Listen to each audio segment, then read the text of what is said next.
Morning dear student, welcome to Chemzone chemistry classes. अपन ने last class में बात करी थी। सबसे पहले मैंने आपको तत्वों का वर्गीकरण बताया था, धातु, अधातु, उपधातु की बात की थी। उसके बाद में मैंने आपको डोबेरेन त्रिक नियम बताया था, न्यूलैंड का अष्टक नियम बताया था। उसके बाद मैंने आपको मेंडलीव की आवर्त सारणी के बारे में बताया था, जो आपने अच्छी तरह से पढ़ लिया होगा। आज अपन बात कर रहे हैं मेंडलीव की आधुनिक आवर्त सारणी। तो आप हेडिंग लगाओगे मेंडलीव की आधुनिक आवर्त सारणी।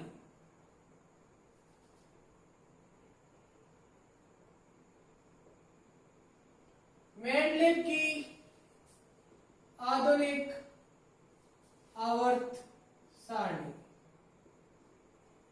अब जो आधुनिक आवर्त सारणी है, मतलब जो पुरानी आवर्त सारणी थी, उसमें संशोधन किसके द्वारा किया गया था? तो संशोधन किया गया था हेनरी मोजले।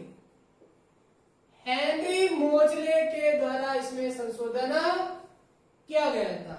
अब जो आधुनिक आवर्त सारणी बनाई गई है, उस आधुनिक आवर्त सारणी को परमाणु क्रमांक के आधार पर बनाया गया है। किसके आधार पर बनाया गया है? आधुनिक आवर्त सारणी को परमाणु क्रमांक के आधार पर बनाया गया।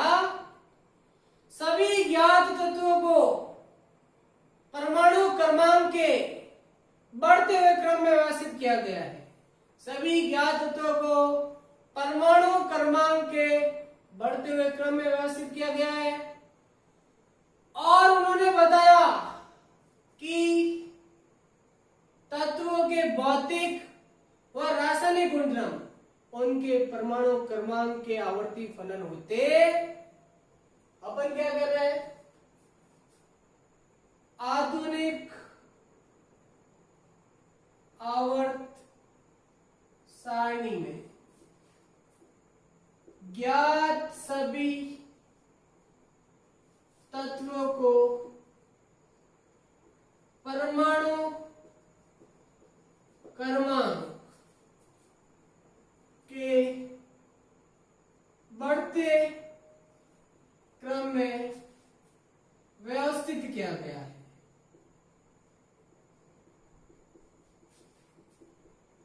जितने भी तत्व हैं, सभी तत्वों को परमाणु क्रमांक के बढ़ते क्रम में व्यवस्थित किया गया।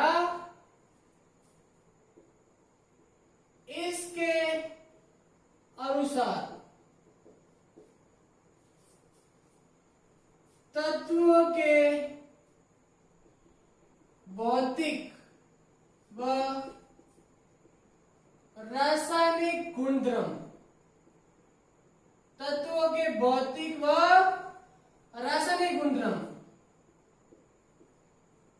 उनके परमाणु क्रमांक के आवर्ती फलन होते हैं।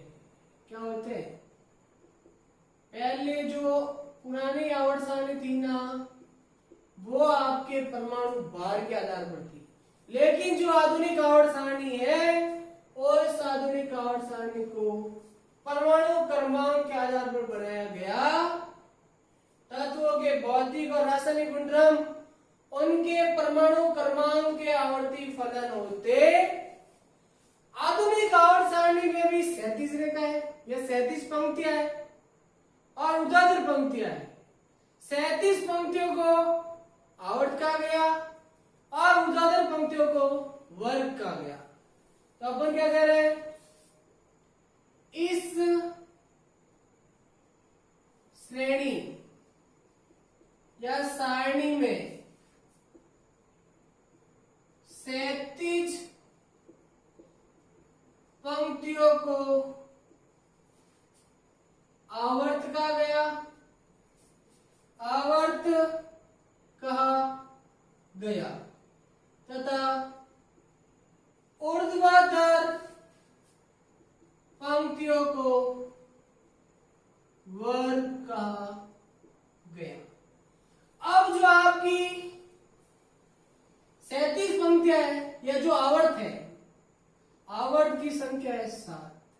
और वर्ग को देखा जाए तो वर्गों की संख्या कितनी है? 18। आजकल जो आवर्त सारणी है उसमें वर्ग कितने हैं? 18 है। आई बात समझ में? ये आपको ध्यान रखना। अब मैं आपको बताता हूं आधुनिक आवर्त सारणी किस प्रकार से। तो अपन बात करते हैं आधुनिक आवर्त सारणी। देखिए मैंने आपको कहा कि आधुनिक आवर्त सारणी के अंदर 7 तो है आवर्त। आवर्त कितने? मतलब जो 37 पंक्तियां है वो है 7 और वर्ग कितने? 18। मतलब ऊर्ध्वाधर है ना, जो ऊर्ध्वाधर है वो आपकी 18। किस प्रकार से देखो, सबसे पहले मैं आपको बता रहा हूं, ये आपको आवर्त सारणी कुछ इस प्रकार से दिखाई देती। ये जो पहला वर्ग 1 या ग्रुप फर्स्ट और वर्ग 2 ग्रुप सेकंड। अब आवर्त सारणी के अंदर जो ग्रुप फर्स्ट और सेकंड है उसको बोला जाता है एस ब्लॉक एलिमेंट। क्या बोला जाता है? एस ब्लॉक के तत्व। अगर एस ब्लॉक के तत्व का ध्यान से देखो तो आपको सबसे पहले मिलता है हाइड्रोजन। क्या मिलता है? सबसे पहले आपको दिखेगा हाइड्रोजन, और हाइड्रोजन के बाद आप देखते हो lithium, sodium, potassium, rubidium, caesium, फ्रेंचियम। सबसे पहले आपको ग्रुप फर्स्ट में hydrogen, lithium, sodium, potassium, rubidium, caesium, फ्रेंचियम ये आपको मिलता है। ये आपका N1 2 3 4 इस प्रकार से आपके टोटल कितने आवर्त है? 7 आवर्त। कितने आवर्त है? 7 आवर्त वर्ग 1। अब मैं आपको बताता हूं वर्ग 2। वर्ग 2 में आपका होता है beryllium, magnesium, calcium, strontium, barium,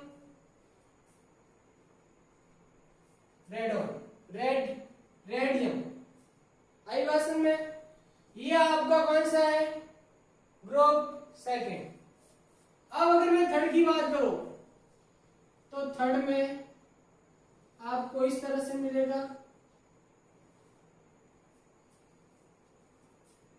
D block के तत्व। कौन से ब्लॉक के? 3 4 5। इस प्रकार से मैं आपके डी ब्लॉक के तत्व है जो 3 से लेके 12 तक होते हैं। कहां तक होते हैं? 3 से लेके आपके 12 तक होते हैं। ये आपके डी ब्लॉक के तत्व होते हैं 3 से लेके 12 तक। जो आपको दिख रहे हैं वो डी ब्लॉक एलिमेंट है। कौन से ब्लॉक एलिमेंट है?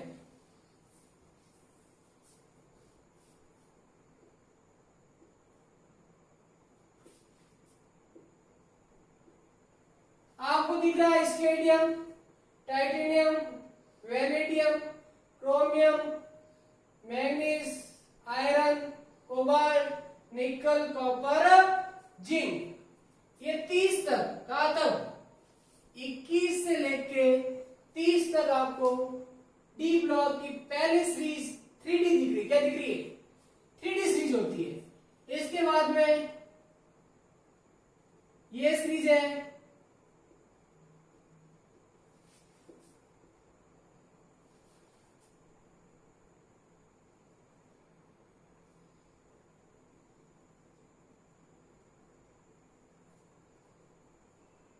ये। इसके बाद में आपको दिख रही है दूसरी चीज yttrium, zirconium, niobium, molybdenum, technetium, ruthenium, rhodium, palladium, AgCd। ये आपकी कौन सी सीरीज होती है? आपकी 40C। इसके बाद में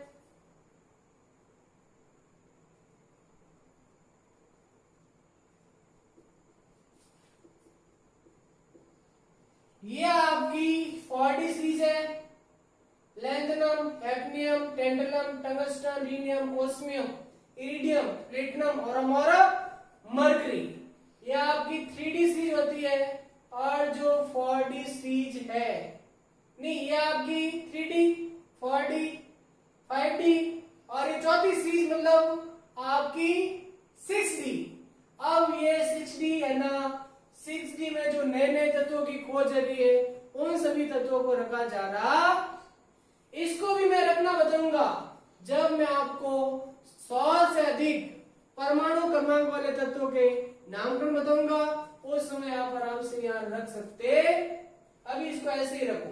तो ये आपके एस ब्लॉक, ये आपके डी ब्लॉक और इसके बाद में आपके पी ब्लॉक। पी ब्लॉक आपको होता है 13 से लेके जो पी ब्लॉक है वो आपका 13 से लेके 18 तक। कहां तक? 13 से लेके 18 तक। 13, अब मैं आपको बताऊंगा 13 से लेके 18 तक किस प्रकार से देखना। बैंगन, आलू, गाजर, इन थैला, boron, aluminium, gallium, indium, thallium के सीताजी सुनो प्रभु। न्यूजीलैंड, पाकिस्तान, ऑस्ट्रेलिया सब बीड़े। फिर ओम, सिंह, से, टी, पो। फिर कल, बार, आई, आंटी। इस तरह से इसके भी नाम आपको किस प्रकार से याद करना है वो भी आपको बताया जाएगा। बैंगन, आलू, गाजर, इन थैला मतलब boron, aluminium, gallium, indium, thallium. और ये कार्बन सीरीज है। Carbon family, nitrogen, oxygen, fluorine. और इसके बाद लास्ट आपकी अक्रिय गैस है helium, neon, argon, krypton, xenon और रेडॉन। ये सीरीज आपकी 13 से लेके 18 तक। इन्हें पी ब्लॉक के तत्व कहा जाता। इन्हें क्या कहा जाता है? पी ब्लॉक के तत्व कहा जाता है। एस ब्लॉक हो गए, डी ब्लॉक हो गया, पी ब्लॉक हो गया। अब एक आपको होता है डी ब्लॉक, एफ ब्लॉक। क्या होता है? अब एफ ब्लॉक में दो श्रेणी होती है। एक होती है लेंथेनॉइड, एक होती है एक्टिनॉइड। आप आवर्त सारणी के अंदर देखते हो दो श्रेणियां आपको अलग से देखने को नीचे मिलती है। यहां पर दो श्रेणियां आपको अलग से देखने को मिलती है। जो 4f और 5f श्रेणी होती है उन तत्वों के बारे में, जैसे मैं अगर 4f की बात करूं, lanthanum, cerium, praseodymium, neodymium, promethium, samarium, europium. इस तरह से यूरोपियम में गैडलियम मतलब ला, सी, पर, नड, पम, गड, डाइओ, टब, यबलू। इस तरह से आपकी 4f भी चलती है। एक लास्ट में एक्टिनियम सीरीज ऐसी थप्पड़ पड़ी, यू न पपी हम कम, ऐसी फिल्म मादा नो लवरिस, वो भी आपके आते हैं 5f। तो लेंथेनॉइड और एक्टिनॉइड अभी आपको याद करने की जरूरत नहीं है। आपको तो सिर्फ देखनी आवर्त सारणी कैसी होती है। इस तरह से आपको दिखती है। ये एस ब्लॉक, ये डी ब्लॉक, ये पी ब्लॉक और नीचे एफ ब्लॉक की दो श्रेणियां आपको देखने को मिलती। अच्छी तरह से इस सारणी को देख लो। ये सारणी आपको धीरे धीरे याद कर लेनी। थोड़ा अब याद हो जाएगा, थोड़ा 12th में याद हो जाएगा। अभी टेंशन लेने की जरूरत नहीं है। तो ये आपकी आधुनिक आवर्त सारणी इस प्रकार से होती। अब आधुनिक आवर्त सारणी की भी कुछ सीमाएं हैं। अगर आधुनिक आवर्त सारणी को देखा जाए तो आधुनिक आवर्त सारणी में भी कुछ सीमाएं हैं। सीमाएं क्या है? अभी तक हाइड्रोजन की स्थिति अस्पष्ट है। कभी हाइड्रोजन को यहां रख देते हैं तो कभी हाइड्रोजन को यहां रख देते हैं। तो हाइड्रोजन की स्थिति अभी निश्चित नहीं है। तो हाइड्रोजन की स्थिति अनिश्चित है। और इसके अलावा दूसरी है सीमा कि लेंथेनॉइड और एक्टिनॉइड को अलग रखा गया है। लेंथेनॉइड और एक्टिनॉइड को अलग रखा गया है। और कुछ ऐसे भी यौगिक है जो समान गुणों वाले हैं, वो अलग अलग है, और असमान गुणों वाले वो साथ साथ है। तो सीमाएं आपको ध्यान होनी चाहिए। यह आपकी थी आधुनिक आवर्त सारणी। ध्यान से देख लो। अब मैं कह रहा हूं कि इसमें 4 ब्लॉक होता है। मैंने एस, पी, डी और नीचे एफ, लेंथेनॉइड और एक्टिनॉइड। अब इनको अपन डिटेल से पढ़ेंगे। तो आप अब हेडिंग लगाओगे विभिन्न प्रकार के ब्लॉक। पता है एसपीडीएफ तो आपको दिख रहा था। अब एस ब्लॉक की मैं बात करूं तो एस ब्लॉक में क्या होगा उसकी बात कर रहे हैं अपन।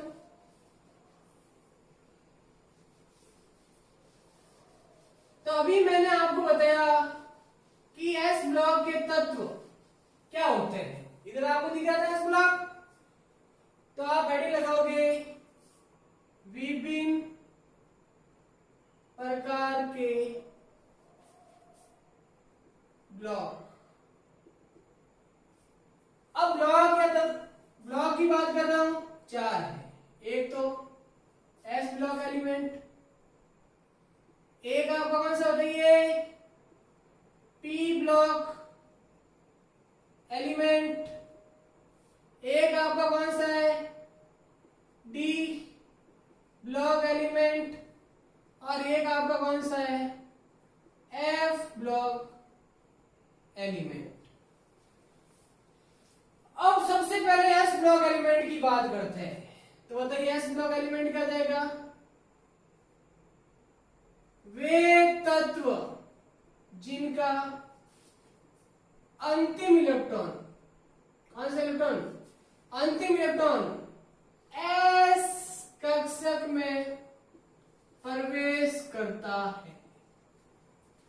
वे तत्व जिनका अंतिम इलेक्ट्रॉन एस कक्षक में प्रवेश करता है उन्हें एस ब्लॉक के तत्व कहा जाता है। एस ब्लॉक के तत्व किसे कहेंगे, वे तत्व जिनका अंतिम इलेक्ट्रॉन एस कक्षक में प्रवेश करता है उन्हें एस ब्लॉक के तत्व कहा जाता।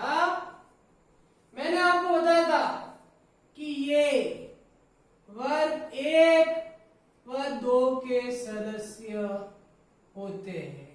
बताइए कौन से सदस्य होते हैं, वर्ग 1 और वर्ग 2 के सदस्य होते। वर्ग 1 को सार धातु बोलते हैं। क्या बोलते हैं, वर्ग 1 को सार धातु बोला जाता है और वर्ग 2 को सारीय मर्दा धातु कहा जाता। अगर वर्ग 1 के सदस्यों के इलेक्ट्रॉनिक विन्यास की बात करो तो इसका इलेक्ट्रॉनिक विन्यास होता है NS1 और इनका इलेक्ट्रॉनिक विन्यास होता है NS2। N का मतलब आवर्त, और मैंने N लिख के बताया था इधर 1 2 3 4, आप N से बता सकते हो। तो सार धातु का NS1 होगा और सारी मर्दा धातु का NS2 होता। ये सभी धातुएं हैं। सभी क्या है, सभी धातुएं हैं। तो मतलब धातु है तो धात्विक चमक होगी। विद्युत के क्या होंगे, विद्युत के सुचालक होते हैं। इन्हें चाकू से काटा जा सकता है। इन्हें चाकू से काटा जा सकता। इन्हें अपन क्या कर सकते हैं, सभी धातु होती है, धात्विक चमक होती है, विद्युत के संचालक होते हैं, चाकू से काटा जा सकता। अत्यधिक क्रियाशील होती है। क्या होती है, अधिक क्रियाशील। और अधिक क्रियाशील है, वायु से क्रिया करेगी तेजी से और जलेगी। क्या होगी? वायु से तेजी से क्रिया करेगी और जलेगी। इसलिए आपने देखा होगा कि सोडियम को केरोसिन में रखा जाता है। किसमें रखा जाता है? केरोसिन में रखा जाता है। सोडियम को किसमें रखा जाता है? केरोसिन में रखा जाता है। कोई आपसे पूछे कि सोडियम को केरोसिन में क्यों रखा जाता है, तो अपन कह रहे हैं कि सोडियम क्या है? क्षार धातु, और क्षार धातु अत्यधिक क्रियाशील है, और अत्यधिक क्रियाशील है तो वायु से क्रिया करके जलने लगेगी, और इसीलिए इसको अपन क्या करते हैं? केरोसिन के अंदर रखते हैं। तो यह आपका हो गया एस ब्लॉक के तत्व। आपको समझ में आ गया होगा कि वे तत्व जिनका अंतिम इलेक्ट्रॉन एस कक्षक में प्रवेश करता है, एस ब्लॉक के तत्व कहते हैं। वर्ग 1 और 2 के सदस्य होते हैं। एक को क्षार धातु बोलते हैं, 2 को क्षारीय मृत धातु कहा जाता है। NH1 होता है, NH2 होता है। ये सभी क्या होती है? धातु है। धातु चमक, विद्युत के सुचालक और चाकू से काट सकते, अत्यधिक क्रियाशील होते और केरोसिन में रखा जाता है। किसमें रखा जाता है? तो ये आपका हो गया एस ब्लॉक के तत्व। आपको आराम से समझ में आ गया होगा। अब मैं आपको बता रहा हूं पी ब्लॉक के तत्व। तो इसकी परिभाषा क्या थी कि वे तत्व जिनका अंतिम इलेक्ट्रॉन एस कक्षक में प्रवेश करता है, आई बात में, उसे एस ब्लॉक के तत्व कहते हैं। तो पी ब्लॉक में क्या हो जाएगा कि वे तत्व जिनका अंतिम इलेक्ट्रॉन पी कक्षक में प्रवेश करता है। किसमें प्रवेश करता है? पी कक्षक में प्रवेश करता है, उन्हें पी ब्लॉक के तत्व कहा जाता। तो आप हेडिंग लगाओगे पी ब्लॉक के तत्व। क्या लिखोगे? वे तत्व जिनका अंतिम इलेक्ट्रॉन पी कक्षक में प्रवेश करता है, उन्हें पी ब्लॉक के तत्व कहा जाता। वे तत्व जिनका अंतिम इलेक्ट्रॉन कहां प्रवेश करता है? पी कक्षा में प्रवेश करता है, उन्हें पी ब्लॉक के तत्व कहा जाता। अगर इसके सामान्य इलेक्ट्रॉनिक विन्यास की देखें, सामान्य इलेक्ट्रॉनिक विन्यास, तो इसका सामान्य इलेक्ट्रॉनिक विन्यास होता है NH2 NP1 से 6। और मैंने कहा था कौन से वर्ग होते हैं? ये 13 से लेके 18 तक के तत्व होते हैं। कहां तक? अगर 13 की बात करें, अपन वापस बनाएंगे यहाँ पर 13 बोरॉन परिवार, 14 आपका कार्बन परिवार। मैंने आपको बताया था, ये बताया था। इस प्रकार से मैंने आपको थोड़ी देर पहले बताया, ये आपका बोरॉन परिवार, ये कार्बन परिवार, नाइट्रोजन परिवार, ऑक्सीजन या इसको चैल्कोजन परिवार भी बोलते हैं, हेलोजन और अक्रिय गैस, इनर्ट गैस, उत्कृष्ट गैस बोला जाता है। इसका इलेक्ट्रॉन विन्यास क्या हो जाएगा? NH2 NP1 हो जाएगा। इसका NH2 NP2, इसका NH2 NP3, इसका NP4 NP5 और NP6। आपको इलेक्ट्रॉनिक विन्यास पे लिखना बताया जाएगा। अभी तक आपको यह पता होना चाहिए कि वे तत्व जिनका अंतिम इलेक्ट्रॉन पी कक्षक में प्रवेश करता है, उन्हें पी ब्लॉक के तत्व 13 से लेकर 18 तक होते हैं। और इस प्रकार से होता है सामान्य इलेक्ट्रॉनिक विन्यास। वैसे अपन डिटेल से S, P, D और F सारे ब्लॉक 11th और 12th में स्टडी की जाएगी। तभी आपको टेंशन लेने की जरूरत नहीं, थोड़ा बहुत अभी आपको आना चाहिए। अब इसके बाद में आपको तो डी ब्लॉक के तत्व, डी ब्लॉक के तत्व। अगर डी ब्लॉक के तत्व की बात करें तो परिभाषा क्या होगी? वे तत्व जिनका अंतिम इलेक्ट्रॉन n-1 कक्षक में प्रवेश करता है। कहाँ प्रवेश करता है? n-1 डी कक्षक में प्रवेश करता है, उन्हें डी ब्लॉक के तत्व कहा जाता है। वे तत्व जिनका अंतिम इलेक्ट्रॉन n-1 डी कक्षक में प्रवेश करता है, उन्हें डी ब्लॉक के तत्व कहा जाता।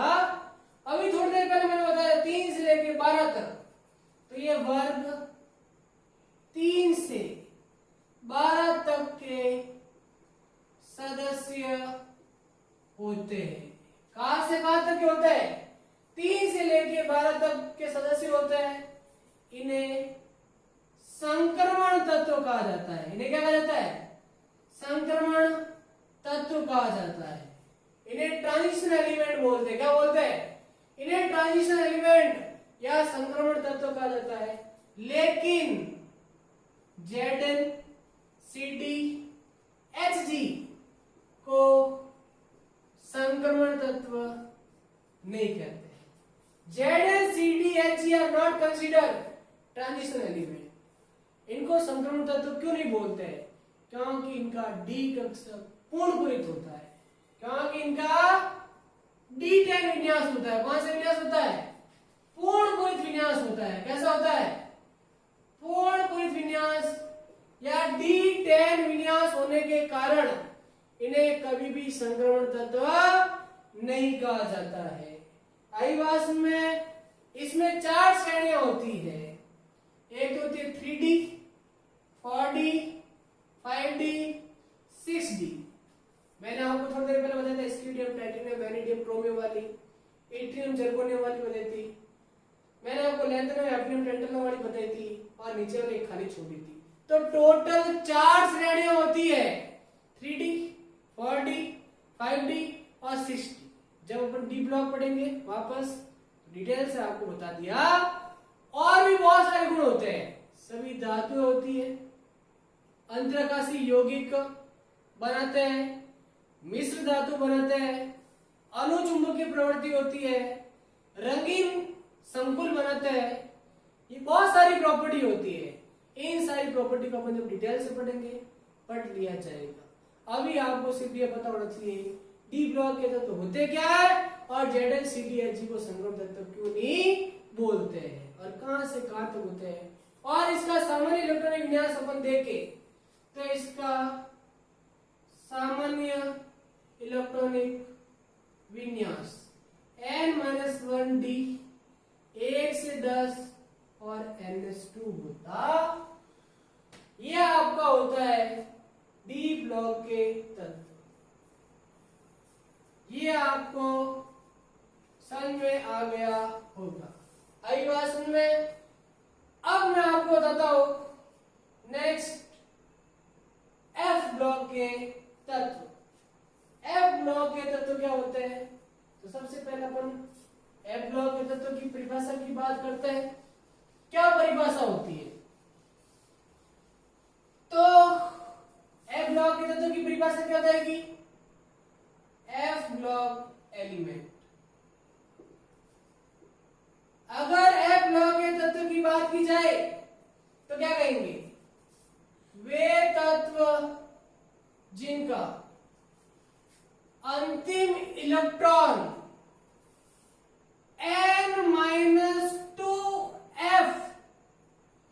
कक्षक में प्रवेश करता है, उन्हें एफ ब्लॉक के तत्व कहा जाता है। एफ ब्लॉक एलिमेंट किसे बोलेंगे? वे तत्व जिनका अंतिम इलेक्ट्रॉन n-2f कक्षक में प्रवेश करता है, n-2f कक्षक में प्रवेश करता है, उन्हें एफ ब्लॉक के तत्व कहा जाता। इन्हें अंतर संक्रमण तत्व या उन्हें डी ब्लॉक को बोले थे ट्रांजिशन एलिमेंट, इनको बोले इनर ट्रांजिशन एलिमेंट। क्या बोला जाता है? इन्हें अंतर संक्रमण तत्व कहा जाता। मेरे क्लास से जुड़ने के लिए मेरे चैनल को सब्सक्राइब कीजिए और अपने फ्रेंड के साथ शेयर कीजिए। Thank you.